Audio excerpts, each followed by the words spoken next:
कहते हैं सच्चा प्यार किस्मत वालों को मिलता है, लेकिन अगर वही प्यार एक दिन अचानक आपसे दूर चला जाए तो क्या आप उसका इंतजार पूरी जिंदगी कर पाएंगे? ये कहानी है गीता की, एक ऐसी लड़की जिसने पहली नजर में किसी से सिर्फ प्यार ही नहीं किया बल्कि अपनी पूरी जिंदगी उसे सौंप दी। हर सुबह उसकी शुरुआत आरव की मुस्कान से होती थी और हर शाम उसके नाम पर खत्म होती थी।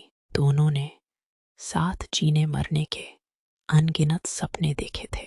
उन्हें लगता था कि अब कोई ताकत उन्हें कभी अलग नहीं कर सकती, लेकिन एक ऐसा दिन आया जब किस्मत ने उनकी मोहब्बत को ऐसी परीक्षा में डाल दिया कि एक पल में सब कुछ बदल गया। एक तरफ था सच्चा प्यार और दूसरी तरफ था ऐसा फैसला जिसने दोनों की धड़कनों को एक दूसरे से दूर कर दिया। क्या उनका प्यार वक्त की हर कसौटी पर खरा उतरेगा या फिर यह कहानी भी अधूरी मोहब्बत बनकर रह जाएगी? जानने के लिए इस भावनाओं से भरी गीति कथा को अंत तक जरूर सुनिए, क्योंकि यकीन मानिए इस कहानी का हर मोड़ आपके दिल को छू जाएगा। मेरा नाम गीता है। मैं उत्तराखंड के एक छोटे से पहाड़ी गांव में रहती हूँ। चारों ओर फैले देवदार के जंगल, सुबह की हल्की धुंध और पक्षियों की मीठी आवाजें मेरे जीवन का हिस्सा थीं। लोग कहते थे कि मेरे चेहरे पर हमेशा एक शांत मुस्कान रहती है, लेकिन उस मुस्कान के पीछे कितने सपने छिपे थे यह कोई नहीं जानता था। उस दिन सावन की पहली बारिश हुई थी। मिट्टी की भीनी भीनी खुशबू पूरे गांव में फैल गई थी। मैं मंदिर से लौट रही थी कि अचानक सामने से एक युवक आता दिखाई दिया। उसके हाथ में कुछ किताबें थीं और बारिश से बचने के लिए उसने एक पुरानी छतरी पकड़ रखी थी। जैसे ही हमारी नजरें मिलीं, समय मानो कुछ पल के लिए ठहर गया। उसने मुस्कुराकर कहा, लगता है बारिश ने आज पूरे गांव को रोक लिया है। मैंने हल्की सी मुस्कान के साथ जवाब दिया, शायद, लेकिन कुछ रास्ते ऐसे भी होते हैं जो बारिश में और भी खूबसूरत लगने लगते हैं। वह मेरी बात सुनकर मुस्कुराया। उसकी आंखों में एक अपनापन था, जैसे बरसों से पहचान हो। उसका नाम आरव था।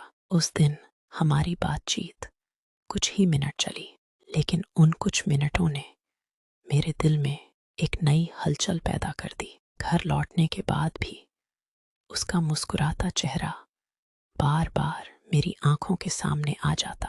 अगले कई दिनों तक हमारी मुलाकातें कभी मंदिर की सीढ़ियों पर, कभी नदी के किनारे और कभी गांव की पगडंडियों पर होने लगी। हर मुलाकात के साथ हमारी बातें थोड़ी लंबी और मुस्कानें थोड़ी गहरी होती गईं। एक शाम सूरज पहाड़ों के पीछे ढल रहा था। आसमान सुनहरे और गुलाबी रंगों से भर गया था। हम दोनों नदी किनारे बैठे बहते पानी को देख रहे थे। आरव ने धीमी आवाज में कहा, गीता, कुछ लोग जिंदगी में अचानक आते हैं, लेकिन ऐसा लगता है जैसे वे हमेशा से दिल में बसे हों। मेरे होंठों पर हल्की मुस्कान थी, पर दिल की धड़कनें तेज हो चुकी थीं। मैंने पहली बार उसकी ओर सीधे देखा और कहा, शायद कुछ रिश्ते नाम मिलने से पहले ही बन जाते हैं। उसने बिना कुछ कहे मेरी ओर देखा। उसकी आंखों में सम्मान, स्नेह और एक गहरा अपनापन था। उसी पल मुझे एहसास हुआ कि यह सिर्फ एक मुलाकात नहीं, बल्कि मेरी जिंदगी की सबसे खूबसूरत शुरुआत थी। लेकिन हमें क्या पता था कि किस्मत हमारी मोहब्बत की राह में ऐसी परीक्षा रख चुकी थी जो हमारे धैर्य, विश्वास और प्रेम तीनों को परखने वाली थी। आरव अपने दिल की बात कहने का साहस जुटाएगा, लेकिन उसी दिन उसके परिवार के सामने एक ऐसा फैसला आएगा जो दोनों की जिंदगी बदल देगा। क्या उनका प्रेम पहली ही परीक्षा में बिखर जाएगा या इंतज़ार उनकी मोहब्बत को और गहरा बना देगा। उस शाम के बाद मेरी दुनिया जैसे बदल गई थी। अब हर सुबह की शुरुआत आरव के ख्याल से होती और हर रात उसकी यादों के साथ बीतती। हमने कभी खुलकर अपने प्यार का इजहार नहीं किया था, लेकिन हमारी आंखें वह सब कह देती थीं जो शब्द नहीं कह पाते। एक दिन आरव ने मुझे गांव के बाहर उस पुराने बरगद के पेड़ के पास बुलाया, जहां से पूरी घाटी दिखाई देती थी। मैं वहां पहुंची तो वह पहले से मेरा इंतजार कर रहा था। हवा धीरे धीरे चल रही थी, दूर मंदिर की घंटियां सुनाई दे रही थीं। आरव ने मेरी ओर देखा और धीमे स्वर में कहा, गीता, जिंदगी में पहली बार मुझे किसी से दूर होने का डर लग रहा है। मैं चौंक गई। ऐसी बातें क्यों कर रहे हो? उसने गहरी सांस ली। पिताजी चाहते हैं कि मैं नौकरी के लिए शहर चला जाऊं, शायद कुछ महीनों के लिए नहीं, बल्कि कई सालों के लिए। यह सुनते ही लगा जैसे मेरे पैरों तले जमीन खिसक गई हो। मैंने मुस्कुराने की कोशिश की, लेकिन मेरी आंखें नम हो चुकी थीं। अगर जाना तुम्हारे सपनों के लिए जरूरी है तो जरूर जाओ, आरव ने धीरे से कहा। और तुम? मैंने उसकी आंखों में देखते हुए उत्तर दिया, मैं यहीं रहूंगी, उसी रास्ते पर जहां हमारी पहली मुलाकात हुई थी, क्योंकि मुझे भरोसा है कि सच्चा प्यार दूरी से कम नहीं होता। कुछ पल तक हम दोनों चुप रहे। फिर आरव ने अपनी जेब से एक छोटी सी चांदी की पायल निकाली। ये कोई महंगा तोहफा नहीं है, उसने कहा, लेकिन जब भी इसे देखना, समझना कि इस दुनिया में कोई है जो हर धड़कन के साथ तुम्हारी सलामती की दुआ करता है। मैंने कांपते हाथों से वह पायल ले ली। मेरी आंखों से आंसू बह निकले। मैंने पहली बार उसका हाथ अपने हाथों में लेकर कहा, वादा करो, चाहे कितनी भी दूरियां आ जाए, तुम लौटकर जरूर आओगे। आरव ने बिना एक पल गंवाए कहा, मैं लौटूंगा, क्योंकि मेरा घर सिर्फ यह गांव नहीं, तुम हो गीता। उस पर डूबता हुआ सूरज हमारी खामोशी का गवाह था, लेकिन किस्मत ने अभी अपना सबसे बड़ा खेल खेलना बाकी रखा था। उसी रात आरव के घर एक ऐसा रिश्ता आया जिसे उसके परिवार वाले किसी भी कीमत पर ठुकराना नहीं चाहते थे। और अगले ही दिन उसकी जिंदगी का सबसे कठिन फैसला उसके सामने खड़ा था। अगली सुबह पूरे गांव में एक ही बात की चर्चा थी। आरव के घर शहर से कुछ मेहमान आए थे। जब यह बात मेरे कानों तक पहुंची तो मेरा दिल तेजी से धड़कने लगा। मैं बार बार खुद को समझा रही थी कि शायद यह किसी और काम से आए होंगे, लेकिन मन बार बार किसी अनहोनी का संकेत दे रहा था। शाम ढलने लगी। मैं उसी बरगद के पेड़ के नीचे पहुंची जहां आरव ने मुझे बुलाया था। हवा में अजीब सी खामोशी थी। कुछ देर बाद आरव आया। आज उसके चेहरे पर वह मुस्कान नहीं थी जो हमेशा मुझे सुकून देती थी। मैंने धीरे से पूछा, क्या हुआ? उसने मेरी ओर देखा, लेकिन उसकी आंखें नम थीं। तो गीता, पिताजी चाहते हैं कि मैं अगले हफ्ते शहर चला जाऊं, नौकरी भी वहीं मिलेगी, और उन्होंने मेरे लिए एक रिश्ता भी पसंद कर लिया है। मेरे कानों में जैसे सब कुछ थम गया। मैंने कांपती आवाज में पूछा, और तुम्हारी मर्जी? आरव ने बिना देर किए कहा, मेरी मर्जी तो उस दिन तुम्हारे साथ रह गई थी जब पहली बार मैंने तुम्हारा हाथ थामा था। मेरी आंखों से आंसू बह निकले। उसने जेब से एक मुड़ा हुआ खत निकाला और मेरी हथेली पर रख दिया। अगर कभी हालात मुझे तुमसे दूर कर दें तो इसे पढ़ना। इसमें वो सब लिखा है जो शायद मैं आज कह नहीं पा रहा। मैंने खत को सीने से लगा लिया। उस शाम हम दोनों ने कोई वादा नहीं किया, कोई बड़ी बातें नहीं की, बस कुछ पल एक दूसरे को देखते रहे, जैसे आंखों में पूरी जिंदगी समेट लेना चाहते हों। आरव जाने के लिए मुड़ा। मैंने पीछे से पुकारा, आरव। वह रुक गया। मैं तुम्हारा इंतजार करूंगी, चाहे 1 साल लगे या पूरी जिंदगी। उसने पलटकर मुस्कुराने की कोशिश की, लेकिन उसकी आंखों के आंसू उसकी मुस्कान से पहले ही बह निकले। वह चला गया और मैं वहीं खड़ी उसे तब तक देखती रही जब तक वह धुंध में पूरी तरह ओझल नहीं हो गया। उस रात मैंने कांपते हाथों से उसका दिया हुआ खत खोला, लेकिन उसमें लिखी पहली ही पंक्ति पढ़ते ही मेरी सांसें जैसे थम गईं। अगर तुम यह खत पढ़ रही हो तो समझ लेना कि मैं तुम्हें बिना बताए बहुत दूर जा चुका हूं।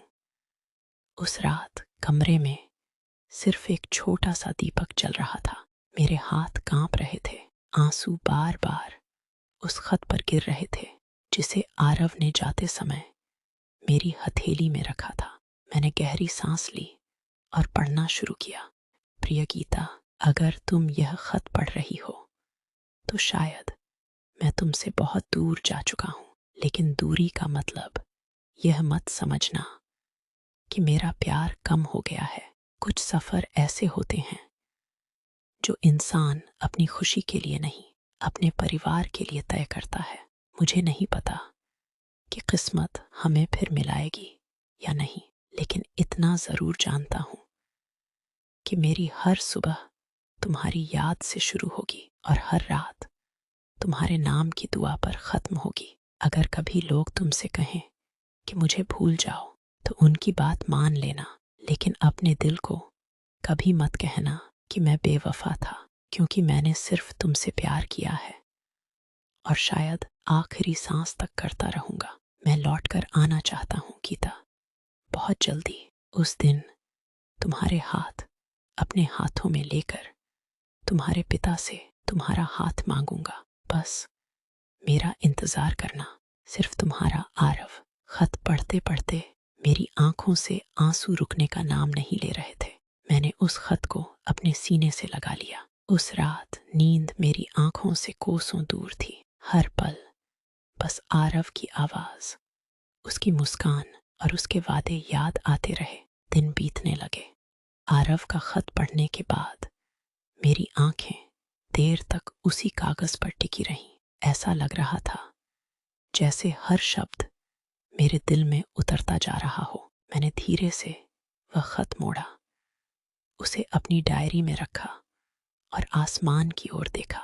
हे भगवान, बस उसका ख्याल रखना।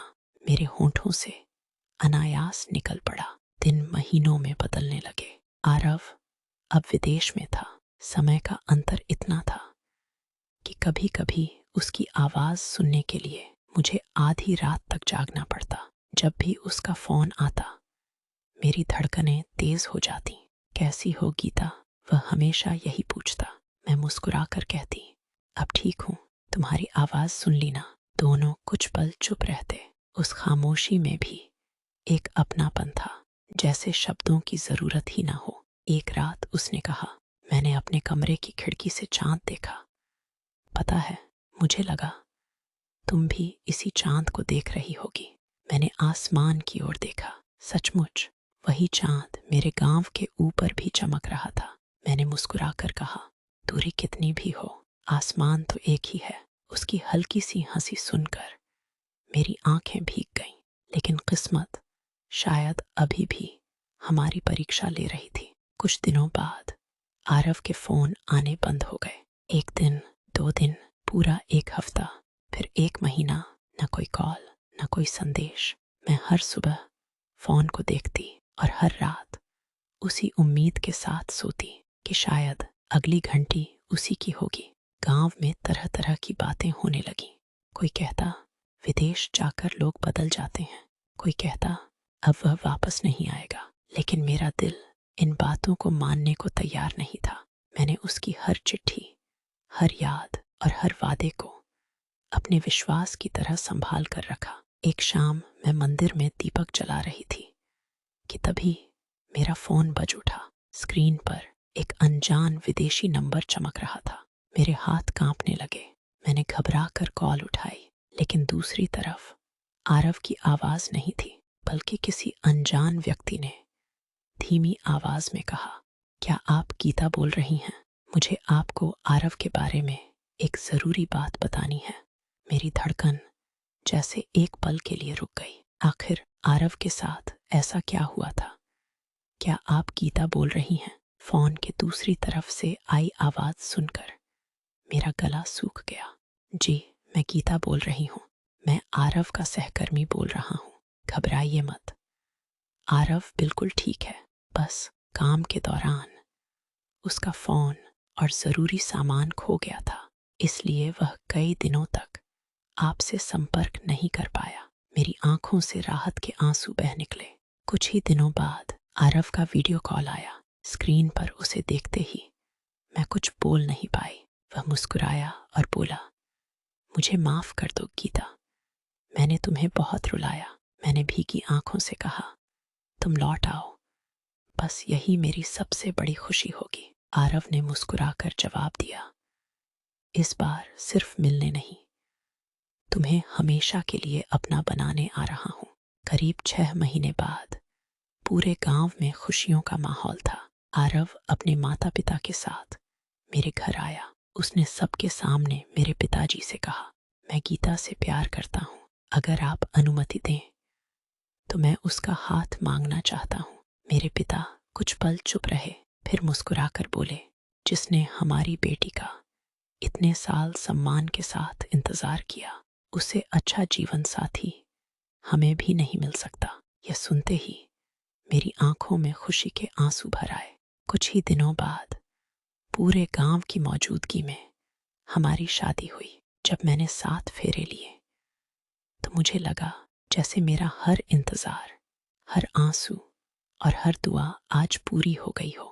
शादी के बाद भी आरव ने मेरा हाथ वैसे ही थामे रखा जैसे हमारी पहली मुलाकात वाले दिन थामा था। तब मुझे समझ आया, सच्चा प्यार सिर्फ साथ रहने का नाम नहीं होता, बल्कि हर मुश्किल में एक दूसरे पर विश्वास बनाए रखने का नाम होता है। और शायद इसी विश्वास ने हमारी अधूरी लगने वाली कहानी को सबसे खूबसूरत मुकाम तक पहुंचा दिया। समाप्त। अगर इस कहानी ने आपके दिल को छुआ हो तो वीडियो को लाइक ज़रूर करें, अपने दोस्तों और परिवार के साथ शेयर करें और ऐसे ही भावनात्मक प्रेम कहानियां सुनने के लिए हमारे चैनल को सब्सक्राइब करना न भूलें। आपकी एक एक प्रतिक्रिया हमें नई और दिल छू लेने वाली कहानियां लाने की प्रेरणा देती है। धन्यवाद।